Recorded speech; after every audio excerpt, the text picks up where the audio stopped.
Question number 1, हाल ही में न्यायमूर्ति प्रफुल्ल चंद्र पंत को निम्नलिखित में से किसके कार्यकारी अध्यक्ष के लिए चुना गया है? ऑप्शन ए राष्ट्रीय अनुसूचित जनजाति आयोग, ऑप्शन बी राष्ट्रीय मानवाधिकार आयोग, option C NITI Aayog, option D कर्मचारी चयन आयोग। इस क्वेश्चन का राइट आंसर होगा ऑप्शन बी राष्ट्रीय मानवाधिकार आयोग। भारत के राष्ट्रपति ने जस्टिस प्रफुल्ल चंद्र पंत को राष्ट्रीय मानवाधिकार अर्थात national human rights commission India के अध्यक्ष के रूप में कार्य करने के लिए अधिकृत किया है। इनकी नियुक्ति 25 अप्रैल 2021 से प्रभावी है। 22 अप्रैल 2019 को नेशनल ह्यूमन राइट कमीशन के अध्यक्ष के सदस्य के रूप में अपनी नियुक्ति से पहले जस्टिस पंत ने 13 अगस्त 2014 से लेकर 29 अगस्त 2017 तक भारत के सर्वोच्च न्यायालय के न्यायाधीश थे। क्वेश्चन नंबर 2, टीबी शंकर को निम्नलिखित में से किसके डिप्टी गवर्नर पद के लिए चुना गया है? Option A RBI, option B SIDBI, option C NABARD, option D IRDA. इस क्वेश्चन का राइट आंसर होगा ऑप्शन ए आरबीआई। केंद्रीय मंत्रिमंडल की नियुक्ति समिति ने भारतीय रिजर्व बैंक अर्थात आरबीआई के उपराज्यपाल के पद के लिए टीबी शंकर की नियुक्ति की पुष्टि की गई है। शंकर वर्तमान में भुगतान एवं निपटान के प्रभारी कार्यकारी निर्देशक के रूप में कार्य करता है। उन्हें 3 साल की अवधि के लिए नियुक्त किया गया है। आरबीआई के पूर्व डिप्टी गवर्नर एसपी कानूनगो ने 2 अप्रैल 2021 को सेवानिवृत्त होंगे और उनके पद छोड़ दिया जाएगा। क्वेश्चन नंबर 3, अमिताभ चौधरी को हाल ही में किस बैंक के लिए दोबारा सीईओ और एमडी पद के लिए नियुक्त किया गया है? Option A HDFC bank, option B Axis bank, option C ICICI bank, option D EXIM bank. इस क्वेश्चन का राइट आंसर होगा option B Axis bank. Axis bank ने 3 साल की विस्तारित अवधि के लिए बैंक के एमडी और सीईओ के रूप में अमिताभ चौधरी की नियुक्ति फिर से की गई है। हालांकि पुनः नियुक्ति भारतीय रिजर्व बैंक और बैंक के शेयरधारकों के अनुमोदन के अधीन है। अमिताभ चौधरी जनवरी 2019 से एक्सिस बैंक के साथ जुड़े हुए हैं। पहले वह लगभग 9 वर्ष के लिए एचडीएफसी स्टैंडर्ड लाइफ में एमडी और सीईओ के पद में थे। क्वेश्चन नंबर 4, राष्ट्रीय अग्निशामक दिवस 4 मई को मनाया जाता है। यह दिवस कब से मनाया जा रहा है? ऑप्शन ए वर्ष 1993 से, ऑप्शन बी वर्ष 1995 से, ऑप्शन सी वर्ष 1999 से, ऑप्शन डी वर्ष 2003 से। इस क्वेश्चन का राइट आंसर होगा ऑप्शन सी वर्ष 1999 से। अंतर्राष्ट्रीय अग्निशामक दिवस प्रत्येक वर्ष 4 मई को मनाया जाता है। अग्निशामक दिवस वर्ष 1999 से शुरू किया गया था, जब ऑस्ट्रेलिया में एक जंगल में आग लगने के दौरान 5 अग्निशामकों की मृत्यु हो गई थी। अचानक हवा की दिशा बदलने के कारण आग के लपटों में झुलस गए थे। यह 4 मई को मनाया जाता है क्योंकि यह सेंट फ्लोरियन दिवस है। सेंट फ्लोरियंस रोमन बटालियन के पहले कमांडिंग फायर फाइटर में से एक थे। क्वेश्चन नंबर 5, 3 मई 2021 को किस देश ने इबोला के प्रकोप की समाप्ति की घोषणा की है? Option A Ghana, option B मिस्र, option C Sudan, option D Congo गणराज्य। इस क्वेश्चन का राइट आंसर होगा ऑप्शन डी कांगो गणराज्य। कांगो लोकतांत्रिक गणराज्य ने 3 मई 2021 को इबोला के प्रकोप की समाप्ति की घोषणा की है। इसने उत्तरी किवू के पूर्वी प्रांत में 12 लोगों को संक्रमित किया और उनमें से 6 की मृत्यु हो गई थी। प्रकोप को मार्क के इबोला टीके के उपयोग करके रोका गया, जिसे 1600 रोगियों के और संपर्कों के संपर्क में आने से रखा गया है। मामले की आनुवंशिक रूप से वर्ष 2018 से 2020 में इबोला महामारी से जुड़े हुए थे।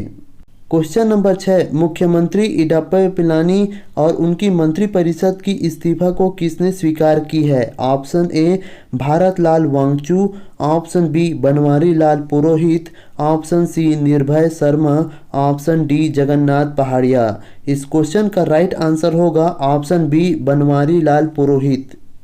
तमिलनाडु के राज्यपाल बनवारीलाल पुरोहित ने मुख्यमंत्री एडप्पी पलानीस्वामी की और उनकी मंत्रिपरिषद की इस्तीफा को स्वीकार कर लिया है। राज्यपाल ने उनकी वैकल्पिक व्यवस्था होने तक उन्हें जारी रखने का अनुरोध किया है। 15वीं विधानसभा भंग की गई है। डीएमके के औपचारिक रूप से नेता एमके स्टालिन को 4 मई 2021 को मुख्यमंत्री के रूप में चुना गया है। क्वेश्चन नंबर 7, स्नूकर में मई 2021 में चौथी बार विश्व चैंपियन कौन बने हैं? Option A Ronnie O'Sullivan, option B Mark Selby, option C Judd Trump, option D Mark Williams. इस क्वेश्चन का राइट आंसर होगा option B Mark Selby. Snooker में मार्क सेल्बी ने चौथी बार विश्व चैंपियन बने हैं। सेल्बी ने crucible theatre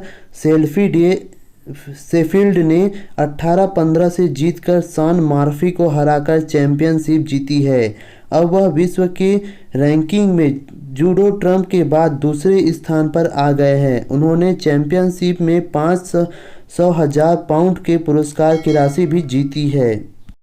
question number 8, Kotak Mahindra life bank ने हाल ही में अपने सीईओ और एमडी किसे चुना है? ऑप्शन ए उदय कोटक को, ऑप्शन बी संजीव बख्शी को, ऑप्शन सी अविनाश कुमार को, ऑप्शन डी महेश बालासुब्रमण्यम को। इस क्वेश्चन का राइट आंसर होगा ऑप्शन डी महेश बालासुब्रमण्यम को। Kotak Mahindra life insurance company limited ने 1 मई को घोषणा की कि उनके महेश बालासुब्रमण्यम को कंपनी का प्रबंधन निर्देशक नियुक्त किया है। उन्होंने जी मुरलीधरन को सेवानिवृत्ति के बाद नियुक्त किया गया है। कंपनी बालासुब्रमण्यम की नियुक्ति के लिए भारतीय बीमा नियामक विकास प्राधिकरण से अनुमोदन प्राप्त किया है कि यह नियुक्ति 3 साल की अवधि के लिए है।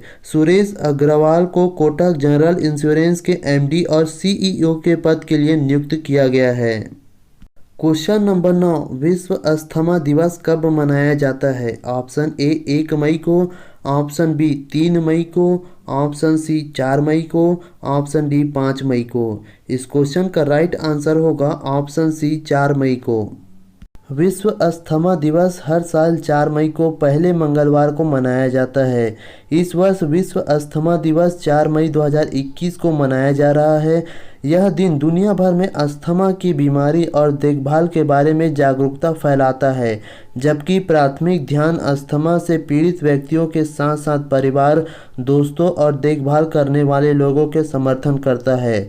वर्ष 2021 के लिए विश्व अस्थमा दिवस का विषय यूनिकवरिंग अस्थमा माइक्रोकॉन्सेप्शंस है, यानी अस्थमा की गलत अवधारणा को उजागर करना है।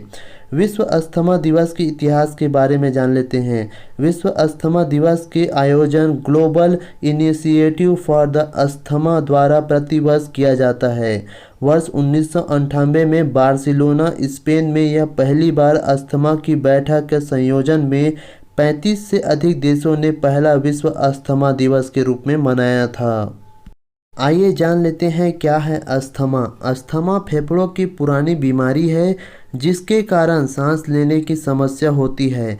अस्थमा के लक्षणों में सांस का फूलना, खांसी, घबराहट और छाती में जकड़न की भावना शामिल है। ये लक्षण आवृत्ति और गंभीरता से विभिन्न होते हैं। जब लक्षण नियंत्रण में नहीं होते हैं तो इसके वायु मार्ग में सूजन हो जाती है, जिससे सांस लेना मुश्किल हो जाता है। हालांकि अस्थमा को ठीक नहीं किया जा सकता, पर इनके लक्षणों को नियंत्रित किया जा सकता है, जिससे दमा से पीड़ित लोगों को पूर्ण जीवन जीने के लिए सक्षम किया जा सके।